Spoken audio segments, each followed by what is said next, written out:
Guys, dito ngayon ko lang naririnig itong live ni Kuya Bal na inerase niya, no, dinelete niya itong video na to, Operation Colorum Sita. So, ngayon, nirecord ko to para po ito mag-explain lang po ako para maipaliwanag ko to. Pakinggan po natin ang kanyang mga sinasabi dito patungkol sa akin, no? Marilyn Chang. Okay. Ito ha, makinig ka Marilyn Chang. Nakikinig po ako, Kuya Bal. Dahil ikaw ay kababayan ko. Okay. Kababayan kita. Tama? Tama. Huling panawagan ko sa'yo. Ano? Kahit ikaw ay Bungisgis. bungis mo at ang sama ng ugali mo. Okay. Pinagmumura mo ako. Pinagmumura kita, Kuya Bal. Saan mo nakuha ang balitang ito? Bigyan mo ako ng katibayan po. Sa ang video mo nakuha, kaninong tao nagsalita sa iyo para po sabihin mong minura kita o minura ko si Kalinga Prab. Magmula ng 2025 or kalahati ng 2024, hindi ako nagbitaw ng pagmumura sa pagkatao mo at pagkatao ni Kalinga Prab. Tama lang ang mga reaksyon ko na walang halong pagmumura. Ito na nga bang sinasabi ko, Kuya Bal, na kung nakikinig ka sa mga tauhan mo na nagsulsul sa iyo, nagsabi sa iyo, minura ka ni MC, huwag ka kaagad maniwala. Ngayon, kung mayroong nagsulsul sa iyo, Kuya Bal, ilabas mo ang video kung saan kita minura, no? Kung namura man kita noong 2023, yun na yun. Bayad na ako dyan, nanghingi na ako ng pamanin, tinanggap mo na ako sa Kalingap, napatawad mo na ako, yun na yun. Kung yan ang ginagamit mo dito patungkol sa balita mo dito sa social media mo, no, sa live mo, mali. Dahil nung ka kitang minura magmula ng 2024, 2025 hanggang ngayon, hindi kita minura, hindi kita pinapi dyan at binabalahura pagkatao mo, wala akong video, hanapan mo ako ng video at ilabas mo ang katibayan na pinutang ina ko kayo mag-ama. No, wala po. Andyan po ang Diyos sa langit. Tuloy. Tumatanda ka.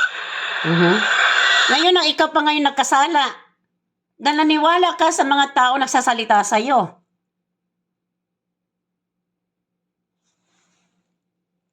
Ito, last chance ko sa'yo. Ano? Magkalingap ka o yung demanda namin, itutuloy namin yung kay Ate Edna. Anong katingkuli yun?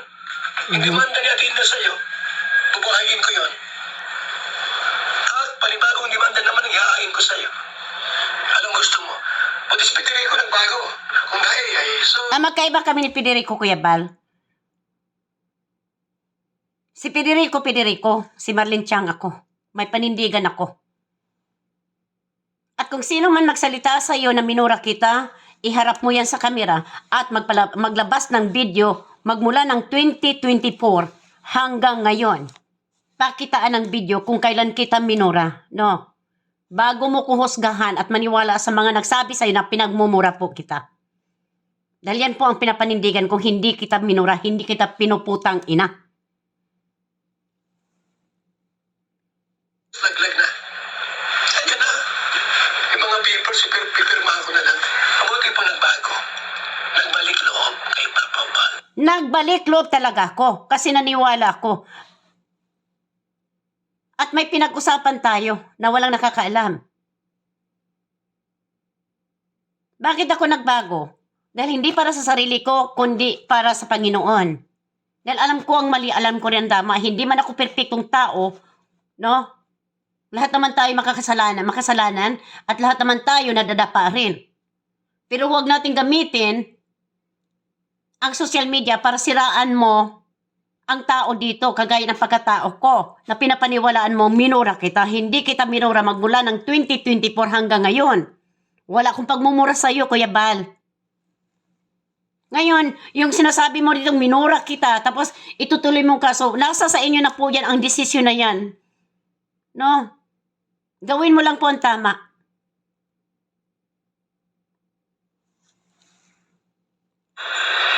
Ito kay Marilyn Chang ito. May nakabimbing kang kaso ni Ate Edna. Bubuhayin ko yun. Hindi ka na makakawin ng Pilipinas.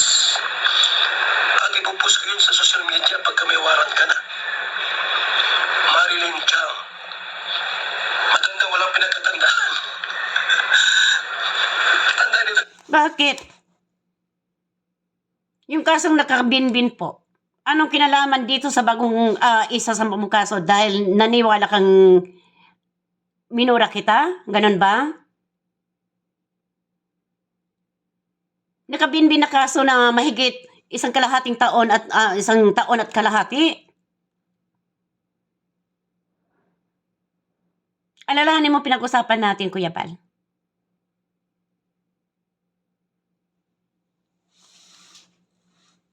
At huwag mong gamitin ang ganitong uring sistema, no, para papiliin mo ko kung saan ako babalik sa iyo o na hindi ganyan ang pananalita po. Kasi hindi ako si Federico, hindi ako sinto-sinto at hindi rin ako taong walang pinag-aralan po. Tatawagin mo kung matanda, okay lang yun dahil matanda naman talaga ako kaysa sa iyo. Dito nakikita natin kung sino ang may respeto o wala. Nabigla ka na lang, naniwala sa mga sinasabi ng iba dito na ikaw ay minura ko, na wala ka namang katibayan at wala namang video pinapakita sa'yo kung saan kita minura. Saang video po? Ngayon kung namura kita, no, ikaw ba minura ko sa live ko? Hindi naman siguro kasi alam ko sa puso ko at isip ko na noong ka kitang minura magmula ng 2024 hanggang ngayon. Manahimik na lang. At pinili ko naman na talaga na manahimik na itong taon na to. Yung issue na patungkol doon sa kapirahan ng Reyna, bilang reaktor, nagsalita ako doon kung ano, yun lang talaga ang tono ng busis ko. Pero walang pagmumura ang ginagamit ko doon patungkol sa iyong pagkatao at kay Kalinga Prab.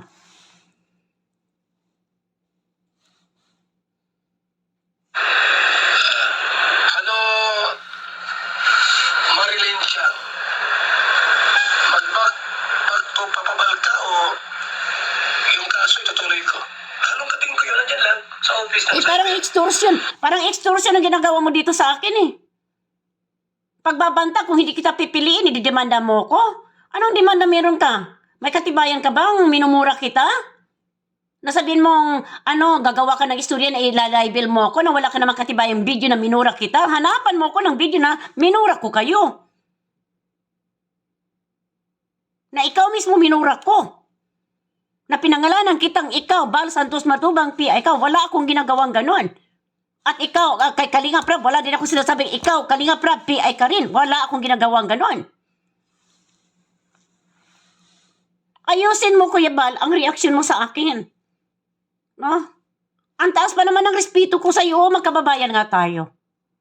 Mag-invest ba ako ng oras sa iyo? Kung hindi ako naniniwala sa iyo? Pero ang mapait dito, naniniwala ka sa sulsul ng iba. Oo, number one ng defender si MC. Alam mo yan. Bakit iniwan kita? Dahil pinabayaan mo ako. No? Hinayaan mong lapangin ako ng mga balahura mong reaktor dyan. At unahan akong banatan na nanahimik naman maayos naman ang pag-alis ko dyan sa striker. Marami kang kaso doon. Oo. Kaya mag-decide ka. Kahit ako'y minura mo at Hindi kita minura, Bal Santos Matubang. Huwag mo kong bintangan na minumura kita. Huwag kang gumawa ng istorya batay sa salita ng iba. Dahil pagdating ng panahon, hahanapan ka ng ebidensya kung saang punto kinaminura, anong video, kailan, anong taon, anong buwan, anong pizza. At alam ko mga reaksyon ko, nag-ingat-ingat ako na hindi magsalita, pagbabago ko nasa tama lang.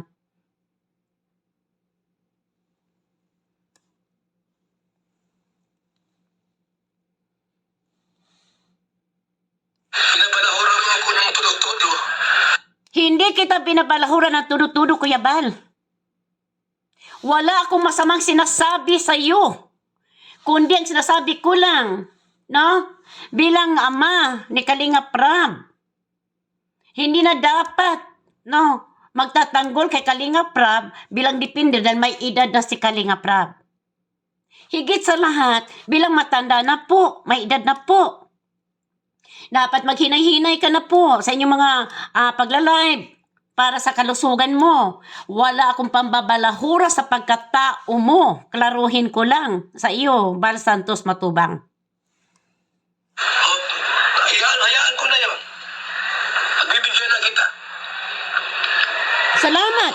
Dahil wala naman pong katibayan na yung sinasabi mo sa akin. Papabal o kakasuhan kita ulit. Yung kaso dati, yatin na, bubuhayin ko yun. Kahit abuhayin mo yung kaso na yan, no? Kay Ate Edna nung nakaraang 2024, mahigit 1.5 years na, no? Meron tayong pinakusapan. At doon sa live ko kay Ate Edna, hindi ko minura si Ate Edna para gawin mo tong, tawag nito, instrumento sa pagpapili kung saan ako papanig, luluhod ako sa'yo, babalik ako sa'yo. Mali naman yung paraan mo eh. Yung paraan mo, gusto mo lumuhod ng mga tao dito dahil meron kang hawak na pangtakot sa kapwa mo. Dapat sa mga ganitong sitwasyon, nakiusap ka sa akin o nakipag-usap ka sa akin, hindi naman kita binablock sa messenger ko na pwede ka naman makipag-usap sa akin any time of the day. Ito ba, totoo ba to MC na minura mo ko, binalahura mo daw ako? Ngayon, sasabihin ko sa iyo, sa ang video po, ilabas niyo po ang video na meron kung saan kita binabalahura at pinagmumura. Sabi ko sa iyo, wala kayong karapatang magkaso sa amin sa Kalinga. Bakit? Nakikisaw-saw lang kayo. Wala kayong content, sinaway.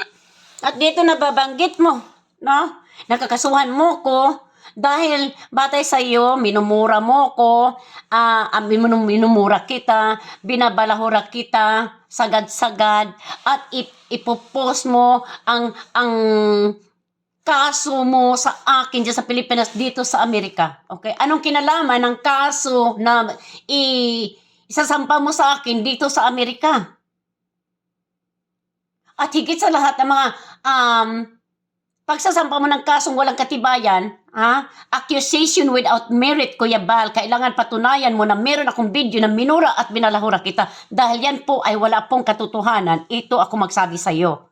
Ngayon, kung naniniwala ka sa mga balahura mo, isama mo yan sa kaso mo. Kasi ipapalabas ko talaga ang katotohanan dito. Kung saan nagkakamali, kung sino may mali dito. Para sila ang pagkatao ko sa'yo dahil umalis ako ng kalingap ng community mo. Tapos papipiliin mo. Mali. Mali. Kaya nga sabi ko sa'yo, Kuya Bal, kung may magsabi sa'yo na sinisiraan kita, binabalahura kita, pinuputang ina kita, minumura kita, hanapin mo ang video na yan specifically para panuorin mo at ma-analyze mo mismo, ikaw mismo mag-analyze dyan, hindi ang ibang tao at nagsabi-sabi lang para maniwala ka. Mahirap kasi pag naniniwala tayo sa mga taong nagsabi sa iyo at hindi mo mismong sinusuri ang video na yan, dyan tayo magkakaroon ng sala. Ikaw pa na ngayon nagkakasala sa akin dahil inaakusahan mo kung minura kita. Ikaw pa ngayon nagkakasala sa akin dahil inakusahan mo ko na binalahura kita. Ikaw pa ngayon nagkakasala sa akin sa pananawag mo sa akin bilang matanda. Oo, matanda na ako. Pero sa tunol pananalita mo, yun po isang pang-iinsulto sa katauhan ko. Hinuhusgahan mo kaagad ang pagkatao ko batay sa naririnig mo. Hanggang dito na lang po, Kuya Bal, no? Sana makita mo tong video na to dahil wala po akong isa na video na minura at binalahura po kita. Thank you po.